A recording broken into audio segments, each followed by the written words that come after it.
औज़ुबिल्लाहि बिस्मिल्लाहिर्रहमानिर्रहीम। अस्सलाम वालेकुम नाज़रीन। मैं हूं आपका मेज़बान इरशाद अंसारी और आप देख रहे हैं पे टैक्स। आज हम आपसे दो तीन इश्यूज़ पे बात करेंगे जो इकॉनमी से बराह रास्त मुंसलिक हैं, और ज़ाहिर है इकॉनमी का रास्ता सियासत से ही होके जाता है। सियासत और जो मईशत है उसको अलहदा नहीं किया जा सकता। नाज़रीन, हम आपको शुरू से ही वीलॉग्स में ये बताते चले आ रहे हैं कि इक़्तिसादी इस्तेहकाम के लिए सियासी इस्तेहकाम का होना इंतहाई नागुज़ीर है, और आपने अब ये इस अरसे में भी ये मुशाहिदा कर लिया होगा कि सियासी इस्तेहकाम क्यों नागुज़ीर है। देखें, पाकिस्तान की मईशत दिवालियापन पे खड़ी थी। मौजूदा हुकूमत आई, इन्होंने इक़दामात उठाए, आवाम पे महंगाई का बोझ डाला, आवाम की ज़िंदगी जीरन की, अपनी मकबूलियत का ग्राफ जो बुलंदियों पे था उसको तहबाला कर दिया, अपनी सियासत बर्बाद कर दी। लेकिन बयानिया ये दिया कि हम रियासत बचाने के लिए अपनी सियासत को कुर्बान कर रहे हैं, और ये आसरा देते रहे। इसमें तो खैर जिस मुश्किल में हम फंसे हुए थे कोई दो राय नहीं थी कि उससे निकलने का रास्ता IMF से ही होके जाता था। इस हद तक तो हम इत्तफाक करते हैं। लेकिन ये भी हमारी तारीख गवाह है कि IMF कभी भी मईशत को लॉन्ग टर्म के लिए, जो आप यूँ कह लें तरक्की के लिए, कारगर साबित नहीं हुआ। IMF हमेशा एक शॉर्ट टर्म सॉल्यूशन होता है। वो आपके बैलेंस ऑफ पेमेंट को थोड़ा सा बैलेंस करने के लिए आपको सहारा देता है। IMF के प्रोग्राम में हमेशा इकॉनमी स्लो होती है, लेकिन जब आप संभल जाते हैं तो उसके बाद आपका असल इम्तिहान होता है कि उसके बाद आपने IMF को खैर बात कह के अपने आप को तरक्की पे लेके जाना होता है। और आप देखें कि पाकिस्तान की तारीख भी यही है कि 1947 से लेकर 57 तक, यानी कि पहले 10 साल हमने ज़ीरो बोरिंग किया IMF से। फिर हमारे यहाँ पहला मार्शल लॉ लग गया, और अयूब खान के दौर में हम पहली मरतबा IMF के पास गए, और शुरू में 1988 तक एक मरतबा ज़िया के दौर में हमने 1 अरब से ज़्यादा का कर्ज़ा लिया है। लेकिन उससे पहले छोटे कर्ज़े होते थे, और ये कलील मुद्दत के कर्ज़े होते थे, 3 किस्तों में होते थे, 2 में होते थे, तो कोई बड़े कर्ज़े नहीं होते थे। इसका साइज़ भी कम होता था, इसलिए उस वक़्त कर्ज़ों का दबाव भी कम रहा। फिर 1988 में जब पाकिस्तान पीपल्स पार्टी की हुकूमत आई और मोहतरमा बेनज़ीर वज़ीर-ए-आज़म बनी, तो फिर हमें IMF के पास रुजू करना पड़ा, और उसके बाद से हमें फिर स्ट्रक्चरल एडजस्टमेंट का जो प्रोग्राम है उसकी तरफ जाना पड़ा। उससे पहले मुआशी इस्लाहात और इस तरह की कंडीशंस नहीं होती थी। वो शॉर्ट टर्म लोन होता था, वो थोड़े अरसे के लिए होता था। जैसे ही आपकी इकॉनमी थोड़ी सी स्टेबल होती थी, बेहतर होती थी, तो वो लोन ख़त्म हो जाते थे और फिर आप IMF के चुंगल से निकल आते थे, अपना काम चलाते थे। लेकिन वो कर्ज़े एक्यूमुलेट होते गए। फिर उस 88 के बाद, 1988 के बाद फिर IMF के हम चुंगल में बस फंसते ही चले गए हैं, धंसते ही चले गए हैं। फिर बैरूनी मुदाखलत भी बहुत ज़्यादा होनी शुरू हो गई। फिर हम कुछ अर्सा IMF से निकलते थे, फिर वापस चले जाते थे पाकिस्तान। और ये जहाँ जिसका जो क्रेडिट बनता है वो देना भी नाइंसाफ़ी होगा। इसमें कोई दो राय नहीं है कि ये क्रेडिट पाकिस्तान मुस्लिम लीग नून को जाता है कि उन्होंने IMF का प्रोग्राम मुकम्मल किया और फिर IMF को खैरबाद भी कहा। और IMF को खैरबाद कहने के बाद वाकई उन्होंने एक मुल्क को अपने पाँव पे खड़ा करने के लिए लॉन्ग टर्म विजन के तहत काम करना शुरू किया, और दिखाई भी दिया कि मुल्क की GDP ग्रोथ भी अपने पीक पे थी, और तमाम इकोनॉमिक इंडिकेट अच्छे थे। इंटरनेशनल डोनर जो थे वो पाकिस्तान को, और इंटरनेशनल जो इकॉनमी को गेज करने वाले तमाम इदारे थे, वो अगले 10 से 20 सालों में पाकिस्तान को एशियन टाइगर बनता हुआ करार दे रहे थे कि वो देख रहे हैं कि एशियन टाइगर बनेगा। लेकिन फिर देखा आपने कि रिवर्स लगा, विशियस सर्कल शुरू हुआ। वो इकॉनमी जो 5.6 5.7, 5.8 पे ग्रोथ कर रही थी, वो पहले 1.6 पे आई और फिर -4 पे चली गई। और यही अगर आपको थोड़ा सा याद हो तो शौकत अजीज़ जब दौर उनका था, उसमें भी यही पोजीशन आई थी। उस वक्त भी इकॉनमी 6% पे ग्रो करना शुरू हो गई थी। फिर आपने देखा कि वही इकॉनमी जब निगरान दौर आया तो उसमें हमारे ज़र मुबादला के ज़खायर भी निकले और सारा कुछ हुआ, फिर वो इकॉनमी दोबारा रिवर्स में चली गई।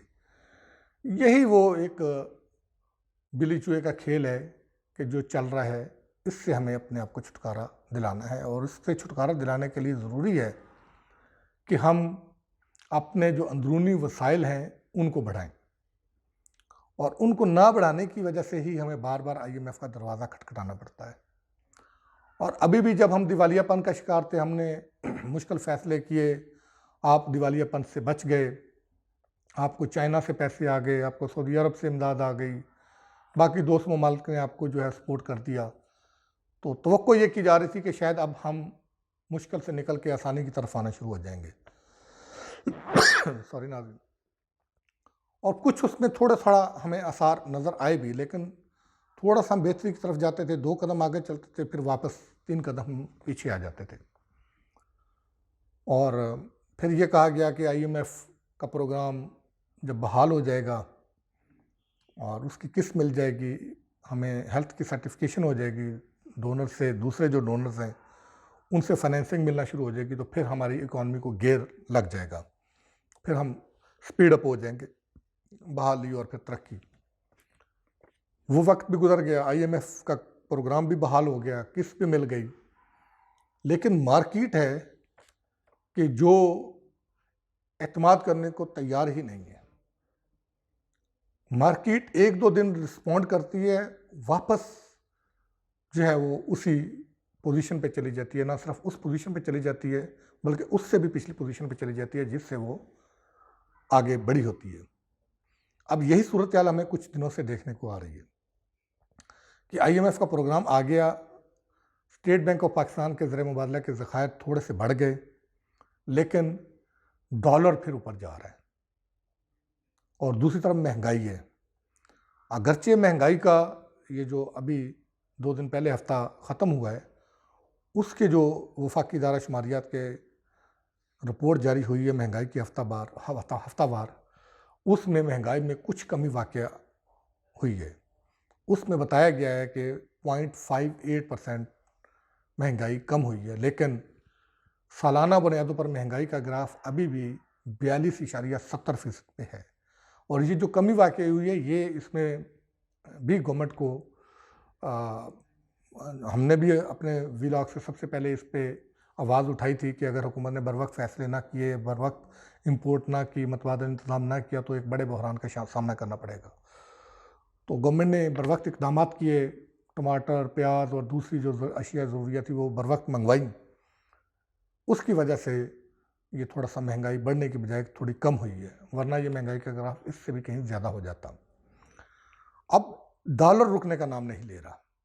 उसकी जो बुनियादी वजूहात हैं उस पे आज हम आपको 2-3 बातें बताएंगे। पहली वजह यह है कि गवर्नमेंट डॉलर्स में कमर्शियल बैंकों से लोन भी ले रही है।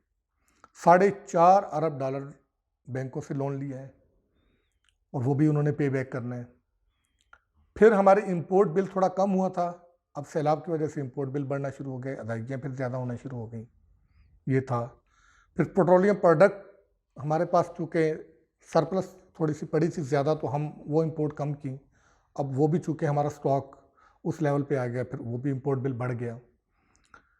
और इससे जो सबसे जो बड़ी बात है वो मिसमैनेजमेंट है। देखिए, इससे पहले जब डॉलर बेकाबू हुआ था तो मुफ्ती इस्माइल ने कुछ स्टेट बैंक के रेगुलेशंस को स्ट्रिक्टली इन्फोर्स किया था और डॉलर की शॉर्टेज में, डॉलर की होर्डिंग में, डॉलर की जो गैर ज़रूरी खपत थी उसको जो करने में मुबैना तौर पर मुलव्वस थे फॉरेक्स के जो नुमाइंदे, उनके ख़िलाफ़ कोई काम किए गए थे, कुछ के लाइसेंस मुअत्तल किए गए थे फॉरेक्स डीलर्स के, तो उससे डॉलर यकदम नीचे आना शुरू हो गया था, बहुत तेज़ी से नीचे आया था। और मार्केट में डॉलर खरीदने वाला कोई नहीं था और बेचने वाले बहुत ज़्यादा थे और उनसे कोई लेने वाला नहीं था। फिर वो गवर्नमेंट ने थोड़ा सा हाथ स्लो किया, तो आप देख लें वही पोजीशन है, अब कोई वो नहीं है। और फिर ये है कि एक और चीज़ हम आपको इंकशाफ करें कि हमारे जो ज़राए हैं उन्होंने ये बताया है कि अब इसमें शौकत तरीन का भी नाम आ रहा है कि शौकत तरीन ने कुछ स्टेट बैंक ऑफ पाकिस्तान में कुछ अपने मनपसंद की कुछ तकर्रियाँ की हैं और उनसे कुछ काम भी करवाएं। अब ये गवर्नमेंट का काम है कि वो प्रोब करवाए कि एक पबजी गेम है और एक और कोई ऐसी गेम है, ये दो गेमें और इसके अलावा भी गेम्स हैं, ये पाकिस्तान में लॉन्च हुई हुई हैं, चल रही हैं, और इन गेमों की जो लॉन्च करने वाली कंपनीज़ हैं, इनके पीछे जो लोग हैं, उनको इजाज़त दी गई है पैसा बाहर ले जाने की, और वो इस मद में मिलियंस ऑफ डॉलर वापस लेके गए हैं। अब ये हुकूमत का काम है कि वो चेक करे कि स्टेट बैंक में किसने इनको ये इजाज़त दी डॉलर बाहर लेके जाने की और किस कानून के तहत दी, और फिर अफ़गानिस्तान जो डॉलर जा रहा है, समंगल होके जा रहा है, उस पर भी आपको चेक एंड बैलेंस रखने की ज़रूरत है। डॉलर पे उसी सूरत में प्रेशर कम होगा अगर आप डॉलर का जो ज़िया है उसको रोकेंगे और प्लस डॉलर की जो सप्लाई है उसको बेहतर बनाएंगे। उसके लिए ज़रूरी है कि आप तरसीलात ज़र बढ़ाएं, आप अपनी एक्सपोर्ट को बढ़ाएं, आप अपने रेवेन्यू को बढ़ाएं। जो इस मुलव्वस मकरूह धंधे में मुलव्वस हैं, ये इतलात भी हैं कि कुछ सट्टाबाज में मुलव्वस हैं और उनको भी कुछ अंदर से हमायत हासिल है, उनके ताने बाने भी कुछ अंदर जो लोग बैठे हैं उनसे मिलते हैं। इन सट्टाबाजों को रोकने की और इनके खिलाफ सख्त कार्रवाई करने की ज़रूरत है, अदरवाइज़ ये डॉलर जो है रुकने का नाम नहीं लेगा। और सबसे जो बढ़कर है कि पॉलिटिकल स्टेबिलिटी, तमाम स्टेक होल्डर्स को और ख़ासकर जो फैसला साज कुव्वतें हैं उनके सोचने का और इक़दाम उठाने का ये मकाम है कि डॉलर और इकॉनमी को स्टेबल करने और उनको तरक्की देने और मुश्किलात से निकलने के लिए ज़रूरी है कि पॉलिटिकल स्टेबिलिटी लाई जाए। लेकिन जो हालात बनते दिखाई दे रहे हैं वो इंस्टेबिलिटी का मंजरनामा पेश कर रहे हैं। कप्तान ने जैसे सड़कों पे आने का ऐलान किया हुआ है, लोग निकल रहे हैं महंगाई को लेकर, और फिर IMF ने भी अपनी रिपोर्ट में पेशगी खबरदार कर दिया है कि महंगाई बढ़ रही है, मसाइल बढ़ रहे हैं, उससे हुकूमत के ख़िलाफ़ मुज़ाहरे भी हो सकते हैं। अब जब ये सारी चीज़ें मौजूद हैं तो स्टेक होल्डर्स को इसका पेशगी बंदोबस्त करना चाहिए, पॉलिटिकल स्टेबिलिटी की राह हमवार करनी चाहिए। पॉलिटिकल स्टेबिलिटी के बगैर मुआशी इस्तेहकाम नामुमकिन है। अगर ऐसा नहीं होगा तो जितनी अवाम कुर्बानियाँ देती है, मुश्किलात झेलती है, और उससे जो समरात की तवक्को होती है वो समरात हासिल नहीं हो पाएंगे। वो तमाम जो समरात हैं वो इस पॉलिटिकल इंस्टेबिलिटी की नज़र होते जाएंगे और हम उसका खमियाजा भुगतते जाएंगे। आपको किसी न किसी जगह पे ये सोचना होगा और इस पॉलिटिकल इंस्टेबिलिटी के आगे जो है वो बांधना होगा, वरना ये सलाब इकॉनमी और सब पूरे बल्कि सिस्टम को ही लेके चला जाएगा।